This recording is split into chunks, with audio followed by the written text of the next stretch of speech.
Joined right now by Senator John Thune of South Dakota, the third highest ranking Republican in the Senate right now. Senator, good to have you here. Nice to be with you. Thanks, Trish. All right, so we got Mike Pence making the rounds today on Capitol Hill. Donald Trump did so already. There's been a lot of concern among many people right now about bringing everyone together. I know you were not a supporter of Donald Trump's in the past. What do you say now? Well, we're all looking forward, Trish, not looking backward. The campaign is in the rearview window. I think but President-elect Trump and most of us up here on Capitol Hill are prepared to go to work, and we've got a big agenda ahead of us.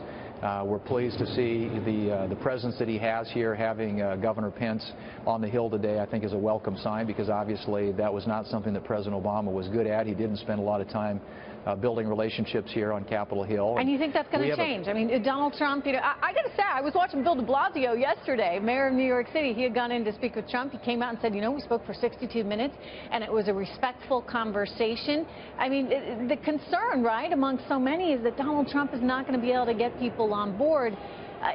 Do you think that we're seeing a different side of him? Do you think that he's actually much more willing to make this outreach than President Obama ever was?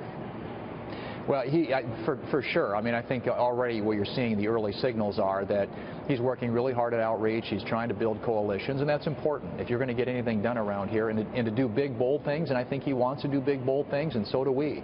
So, you know, he's taking the right steps forward. He's building out his team and preparing for, I think, what is going to be a very busy agenda in the first 6 months. There's a lot that could get done. I want to ask you about the agenda in a second, but I got to play you this clip.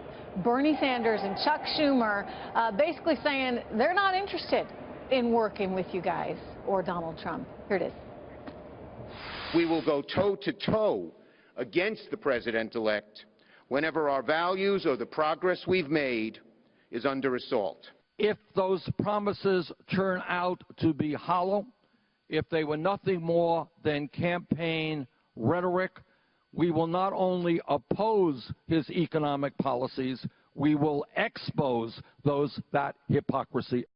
So it sounds like some members of the Democratic Party, Senator, are looking at the glass half empty right now instead of glass half full, and they're anticipating that he will not follow through on things and will not be the president they want. Is that just typical?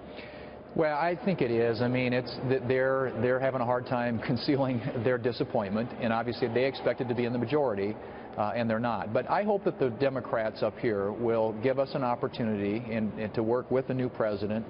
Work with us collaboratively, because there are some things that we need to address. Sure. You know, the issues that the president-elect ran on were building, strengthening the economy, growing the economy at a faster rate, creating better paying jobs. We all want that, and they should want it too. Senator, very quickly, what is the number one, well, maybe say number one, number two, and number three things on your agenda right now? Well, I think first off, repeal and replace Obamacare. That's something the president ran on, something that's very important to us. Growing the economy, and that can be done by easing the regulatory burden and reforming our tax code. And, of course, we're going to have a Supreme Court nomination that we're going to be dealing with very early on in the next administration. You got your work cut out for you. We look forward to watching it all. We have a lot to do. Senator Thune. We'll be good. Thank you so much. Good to have you here.